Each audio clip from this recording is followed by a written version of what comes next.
اعوذ باللہ من الشیطان الرجیم بسم اللہ الرحمن الرحیم سیرت نبی صلی اللہ علیہ وسلم آلات و قصص نبی آخر الزمان صلی اللہ علیہ وسلم امام الانبیاء سید المرسلین سرکار دو جہاں فخر دو عالم خاتم النبیین حضرت محمد مصطفیٰ صلی اللہ علیہ وسلم کا تذکرہ خیر۔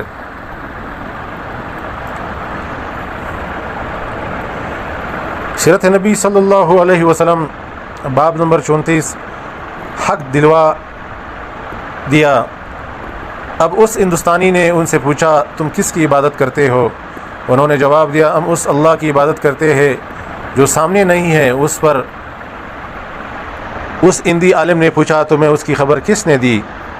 امام رکن دین بولے حضرت محمد صلی اللہ علیہ وسلم نے اس پر۔ اس ہندی نے کہا تمہارے پیغمبر نے روح کے بارے میں کیا کہا ہے؟ امام بولے یہ روح میرے رب کے حکم سے قائم ہے۔ اس پر اس ہندی عالم نے کہا تم سچ کہتے ہو۔ پھر وہ مسلمان ہو گیا۔ ایک روز نبی کریم صلی اللہ علیہ وسلم اپنے چند صحابہ رضی اللہ عنہم کے ساتھ مسجد حرام میں تشریف فرماتے، ایسے میں قبیلہ زبید کا ایک شخص وہاں آیا۔ اس وقت نزدیک ہی قریش مکہ بھی مجمع لگائے وہاں بیٹھے تھے۔ قبیلہ زبید کا وہ شخص ان کے نزدیک گیا اور ارد گرد گھومنے لگا۔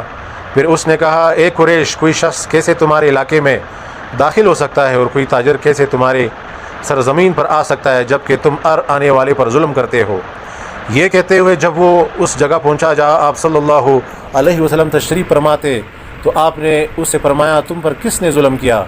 اس نے بتایا میں اپنے اونٹوں میں سے 3 بہترین اونٹ بیچنے کے لیے لے کر آیا تھا، مگر ابو جہل نے یہاں ان تینوں اونٹوں کی اصل قیمت سے صرف 1/3 قیمت لگائی، اور ایسا اس نے جان بوجھ کر کیا کیونکہ وہ جانتا ہے وہ اپنی قوم کا سردار ہے۔ اس کی لگائی ہوئی قیمت سے زیادہ رقم کوئی نہیں لگائے گا۔ مطلب یہ کہ اب مجھے وہ اونٹ اس قدر کم قیمت پر فروخت کرنے پڑیں گے، یہ ظلم نہیں تو اور کیا؟ میرا تجارت کا یہ سفر بیکار جائے گا۔ نبی کریم صلی اللہ علیہ وسلم نے اس کی پوری بات سن کر فرمایا تمہارے اونٹ کہاں ہے؟ اس نے بتایا یہی خزورہ کے مقام پر ہے۔ آپ اس وقت اٹھے، اپنے صحابہ کو ساتھ لیا، اونٹوں کے پاس پہنچے۔ آپ نے دیکھا اونٹ واقعی بہت عمدہ تھے۔ آپ نے اسے ان کا بھاؤ کیا اور آخر خوش دلی سے سودا طے ہو گیا۔ آپ نے وہ اونٹ اسے خرید لیے۔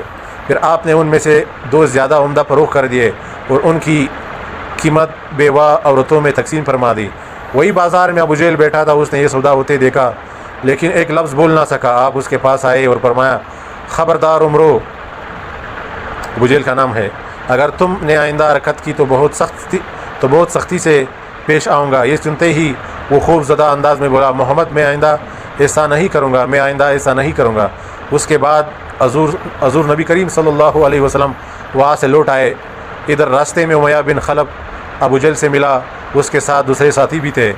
ان لوگوں نے ابو جہل سے پوچھا تم تو محمد کے ہاتھوں بہت رسوا ہو کر آ رہے ہو، ایسا معلوم ہوتا ہے کہ یہ تو تم ان کی پیروی کرنا چاہتے ہو یا تم ان سے خوف زدہ ہو گئے ہو؟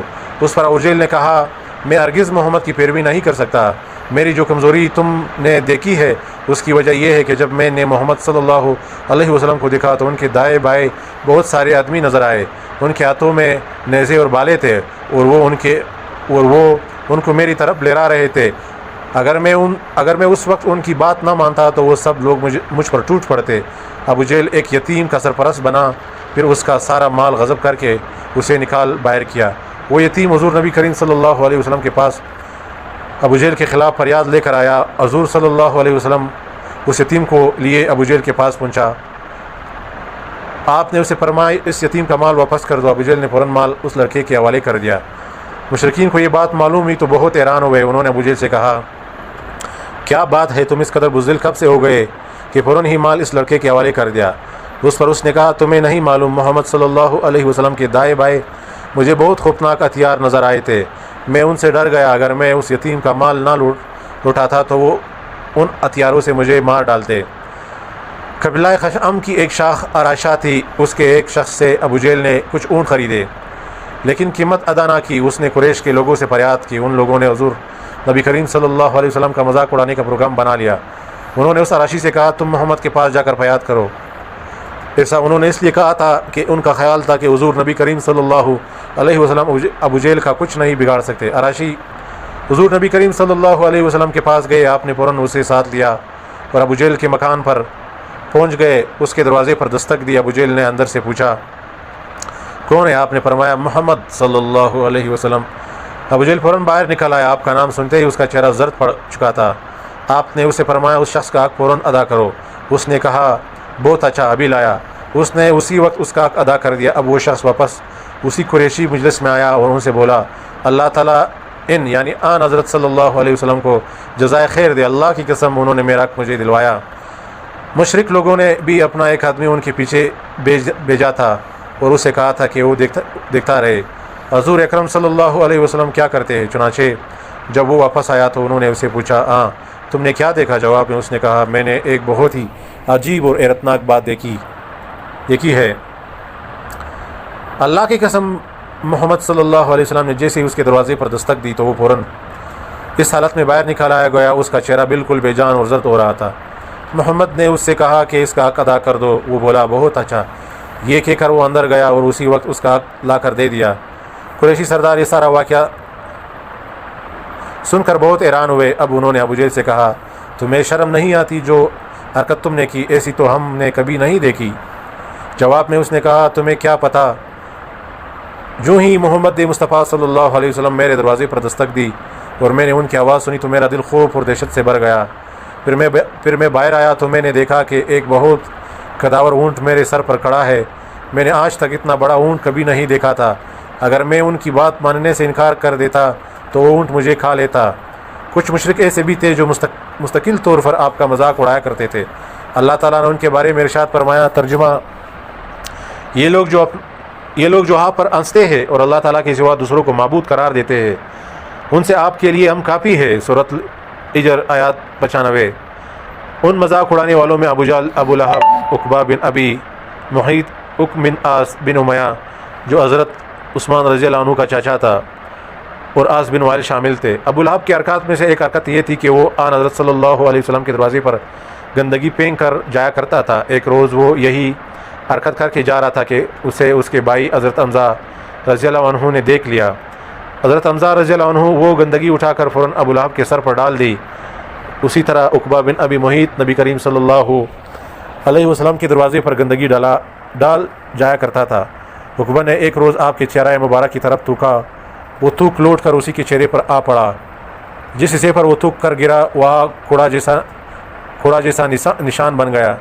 ایک مرتبہ عقبہ بن ابی معیط سفر سے واپس آیا تو اس نے ایک بڑی دعوت دی، تمام قریشی سرداروں کو کھانے پر بلایا۔ اس موقع پر اس نے آن حضرت صلی اللہ علیہ وسلم کو بھی بلایا، مگر جب کھانا مہمانوں کے سامنے چنا گیا تو آپ صلی اللہ علیہ وسلم نے کھانے سے انکار کر دیا اور فرمایا میں اس وقت تک تمہارا کھانا نہیں کھاؤں گا جب تک کہ تم یہ نہ کہو اللہ تعالیٰ کے سوا کوئی عبادت کے لائق نہیں۔ چونکہ مہمان نوازی عرب لوگوں کی خاص علامت تھی اور وہ مہمان کو کسی قیمت پر ناراض نہیں ہونے دیتے تھے، اس لیے عقبہ نے کہہ دیا میں گواہی دیتا ہوں کہ اللہ کے سوا کوئی معبود نہیں۔ یہ سن کر آپ صلی اللہ علیہ وسلم نے کھانا کھا لیا۔ کھانے کے بعد سب لوگ اپنے گھر چلے گئے۔ عقبہ بن ابی معیط ابی بن خلف کا دوست تھا۔ لوگوں نے اسے بتایا کہ عقبہ نے کلمہ پڑھ لیا۔ ابی بن خلف اس کے پاس آیا اور بولا عقبہ کیا تم بے دین ہو گئے ہو؟ جواب میں اس نے کہا خدا کی قسم میں بے دین نہیں ہوا، یعنی مسلمان نہیں ہوا۔ بات صرف اتنی سی ہے کہ ایک معزز آدمی میرے گھر آیا اور اس نے یہ کہہ دیا کہ میں جب تک اس کے کہنے کے مطابق توحید کی گواہی نہیں دوں گا وہ میرے ہاں کھانا نہیں کھائے گا۔ مجھے اس بات سے شرم آئی کہ ایک شخص میرے گھر آئے اور کھانا کھائے بغیر چلا جائے، اس لیے میں نے وہ الفاظ کہہ دیے۔ اس نے کھانا کھا لیا، لیکن سچ یہی ہے کہ میں نے وہ کلمہ دل سے نہیں کہا تھا۔ یہ بات سن کر ابی بن خلف کا اطمینان نہ ہوا۔ اس نے کہا میں اس وقت تک نہ اپنی شکل تمہیں دکھاؤں گا نہ تمہاری شکل دکھوں گا جب تک کہ تم محمد کا منہ نہ چڑھاؤ، ان کے منہ پر تو نہ تھوکو اور ان کے منہ پر نہ مارو۔ یہ سن کر عقبہ نے کہا یہ میرا تم سے وعدہ ہے۔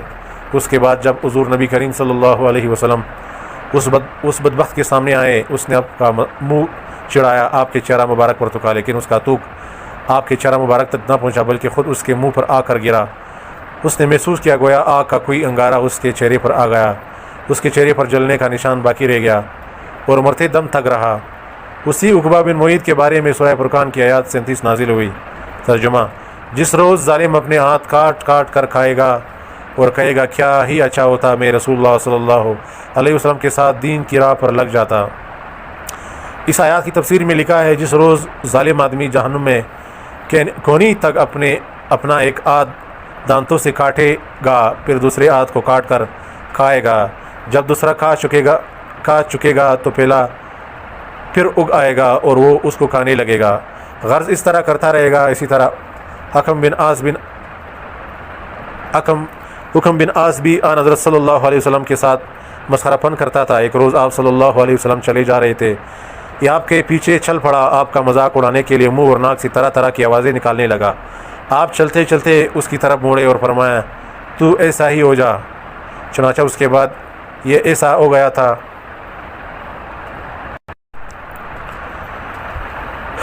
آپ وسلم نے فرمایا تو ایسا ہی ہو جا۔ چنانچہ اس کے بعد یہ ایسا ہو گیا تھا کہ اس کے منہ اور ناک سے ایسی ہی آوازیں نکلتی رہتی تھی۔ ایک ماہ تک یہ بے ہوشی کی حالت میں رہا، اس کے بعد مرنے تک اس کے منہ اور ناک سے ایسی ہی آوازیں نکلتی رہی۔ اس طرح عاص بن وائل بھی آپ صلی اللہ علیہ وسلم کا مذاق اڑایا کرتا تھا۔ وہ کہا کرتا تھا، محمد صلی اللہ علیہ وسلم اپنے آپ کو اور اپنے ساتھیوں کو نعوذ باللہ یہ کہہ کر دھوکہ دے رہے کہ وہ مرنے کے بعد دوبارہ زندہ کیے جائیں گے۔ خدا کی قسم ہماری موت صرف زمانے کی گردش اور وقت کے گزرنے کی وجہ سے آتی ہے۔ اسی عاص بن وائل کا ایک واقعہ اور ہے۔ حضرت خباب بن ارت رضی اللہ عنہ مکہ میں لوہار کا کام کرتے تھے، تلوار بناتے تھے۔ انہوں نے عاص بن وائل کو کچھ تلواریں فروخت کی تھی، ان کی اس نے ابھی قیمت ادا نہیں کی تھی۔ خباب بن ارت رضی اللہ عنہ اس سے قیمت کا تقاضا کرنے کے لیے گئے تو اس نے کہا، خباب تم محمد کے دین پر چلتے ہو، کیا وہ یہ دعویٰ نہیں کرتے کہ جنت والوں کو سونا چاندی، قیمتی کپڑے، خدمتگار اور اولاد مرضی کے مطابق ملے گی؟ حضرت خباب بن ارت رضی اللہ عنہ بولے، ہاں یہ بات ہے۔ اب عاص نے اسے کہا، میں اس وقت تک تمہارا قرض نہیں دوں گا جب تک کہ تم محمد کے دین کا انکار نہیں کرو گے۔ جواب میں حضرت خباب بن ارت رضی اللہ عنہ نے فرمایا، اللہ کی قسم میں محمد صلی اللہ علیہ وسلم کا دین نہیں چھوڑ سکتا۔ اسی طرح ان مذاق اڑانے والوں میں سے ایک اسود بن یغوث بھی تھا۔ یہ حضور صلی اللہ علیہ وسلم کا ماموزاد تھا۔ جب بھی مسلمانوں کو دیکھتا تو اپنے ساتھیوں سے کہتا، دیکھو تمہارے سامنے روئے زمین کے وہ بادشاہ آ رہے ہیں جو کسریٰ اور قیصر کے وارث بننے والے ہیں۔ یہ بات وہ اس لیے کہتا تھا کیونکہ صحابہ رضی اللہ عنہ میں سے اکثر کے لباس پٹے پرانے ہوتے تھے، وہ مفلس اور نادار تھے، اور آپ صلی اللہ علیہ وسلم یہ پیشگوئی فرما چکے تھے کہ مجھے ایران اور روم کی سلطنتوں کی کنجیاں دی گئی ہے۔ اسود آپ صلی اللہ علیہ وسلم سے یہ بھی کہا کرتا تھا، محمد آج تم نے آسمانوں کی باتیں نہیں سنائی، آج آسمان کی کیا خبریں ہیں؟ یہ اس کے ساتھی جب آپ صلی اللہ علیہ وسلم کے صحابہ رضی اللہ عنہم کو دیکھتے تو سیٹیاں بجاتے تھے، آنکھیں مٹکاتے تھے۔ اسی قسم کا ایک آدمی نظر بن عارش تھا، یہ بھی آپ صلی اللہ علیہ وسلم کا مذاق اڑانے والوں میں شامل تھا۔ ان میں سے اکثر لوگ ہجرت سے پہلے ہی مختلف آفتوں اور بلاؤں میں گرفتار ہو کر ہلاک ہو گئے۔ ان مذاق اڑانے والوں میں سے ایک حضرت خالد بن ولید رضی اللہ عنہ کا باپ والد بن مغیرہ بھی تھا۔ یہ ابو جہل کا چاچا تھا، قریش کے دولت مند لوگوں میں سے اس کا شمار ہوتا تھا۔ حج کے زمانے میں تمام حاجیوں کو کھانا کھلاتا تھا، کسی کو چولہا نہیں جلانے دیتا تھا۔ لوگ اس کی بہت تعریف کرتے تھے، اس کے قصیدے پڑھتے تھے، اس کے بہت سے باغات تھے۔ ایک باغ تو ایسا تھا جس میں تمام سال پھل لگتا تھا، لیکن اس نے آپ صلی اللہ علیہ وسلم کو اس قدر تکالیف پہنچایا کہ آپ صلی اللہ علیہ وسلم نے اس کے لیے بدعا فرما دی۔ اس کے بعد اس کا تمام مال ختم ہو گیا، باغات تباہ ہو گئے، پھر حج کے دنوں میں کوئی اس کا نام لینے والا بھی نہ رہا۔ ایک روز جبریل علیہ السلام آپ صلی اللہ علیہ وسلم کے پاس تشریف لائے۔ اس وقت آپ صلی اللہ علیہ وسلم بیت اللہ کا طواف کر رہے تھے۔ جبریل علیہ السلام نے آ کر عرض کیا، مجھے حکم دیا گیا ہے کہ میں آپ صلی اللہ علیہ وسلم کو مذاق اڑانے والوں سے نجات لاؤ۔ ایسے میں ولید بن مغیرہ ادھر سے گزرا۔ جبریل علیہ السلام نے آپ صلی اللہ علیہ وسلم سے پوچھا، آپ صلی اللہ علیہ وسلم اسے کیسا سمجھتے ہیں؟ آپ صلی اللہ علیہ وسلم نے فرمایا، اللہ تعالیٰ کا برا بندہ ہے۔ یہ سن کر جبریل علیہ السلام نے ولید کی کنڈلی کی طرف اشارہ کیا اور بولے، میں نے اسے انجام تک پہنچا دیا۔ پھر عاص بن وائل سامنے سے گزرا تو جبریل علیہ السلام نے پوچھا، اسے آپ صلی اللہ علیہ وسلم کیسا آدمی پاتے؟ آپ صلی اللہ علیہ وسلم نے فرمایا، یہ بھی ایک برا بندہ ہے۔ حضرت جبریل علیہ السلام نے اس کے پیر کی طرف اشارہ کیا اور پھر بولے، میں نے اس سے انجام تک پہنچا دیا۔ اس کے بعد اسود وہاں سے گزرا، اس کے بارے میں آپ صلی اللہ علیہ وسلم نے یہی فرمایا کہ برا آدمی۔ حضرت جبریل علیہ السلام نے اس کی آنکھ کی طرف اشارہ کیا اور بولے، میں نے اس سے انجام تک پہنچا دیا۔ پھر عارث بن عطیلہ گزرا۔ حضرت جبریل علیہ السلام نے اس کے پیٹھ کی طرف اشارہ کر کے کہا، میں نے اسے انجام تک پہنچا دیا۔ اس واقعے کے بعد اسود بن یغوث اپنے گھر سے نکلا تو اس کو لو کہ تپیڑوں نے جلسا دیا، اس کا چہرہ جل کر بالکل سیاہ ہو گیا۔ جب یہ واپس اپنے گھر میں داخل ہوا تو گھر کے لوگ اسے پہچان نہ سکے، انہوں نے اسے گھر سے نکال دیا اور دروازے بند کر دیا۔ اس کے ساتھ ہی زبردست پیاس میں مبتلا ہو گیا، مسلسل پانی پیتا رہتا تھا، یہاں تک کہ اس کا پیٹ پھٹ گیا۔ حارث بن عطیلہ کے ساتھ یہ ہوا کہ اس نے ایک نمکین مچھلی کھا لی، اس کے بعد اسے شدید پیاس نے آ لیا، یہ پانی پیتا رہا یہاں تک کہ اس کا بھی پیٹ پھٹ گیا۔ ولید بن مغیرہ ایک روز ایک شخص کے پاس سے گزرا، وہ شخص تیر بنا رہا تھا، اتفاق سے ایک تیر اس کے کپڑوں میں الجھ گیا۔ ولید نے تکبر کی وجہ سے جھک کر اس کا تیر نکالنے کی کوشش نہ کی اور آگ بڑھنے لگا تو وہ تیر اس کی پنڈلی میں چھپ گیا، اس کی وجہ سے زہر پھیل گیا اور وہ مر گیا۔ عاص بن وائل کے تلوے میں ایک کانٹا چبھا، اس کی وجہ سے اس کے پیر پر اتنا ورم آ گیا کہ وہ چکی کے پاٹ کی طرح چپٹا ہو گیا، اسی حالت میں اس کی موت واقع ہو گئی۔ حضرت ابن عباس کی روایت کے مطابق یہ لوگ ایک ہی رات میں ہلاک ہوئے تھے۔ نبی کریم صلی اللہ علیہ وسلم نے محسوس فرمایا کہ قریش مکہ مسلمانوں کو بتاشا تکالیف پہنچا رہے ہیں اور مسلمانوں میں ابھی اتنی طاقت نہیں کہ اس بارے میں کچھ کہہ سکے۔ چنانچہ آپ صلی اللہ علیہ وسلم نے مسلمانوں سے فرمایا، تم لوگ روئے زمین پر ادھر ادھر پھیل جاؤ، اللہ تعالیٰ پھر تمہیں ایک جگہ جمع فرما دے گا۔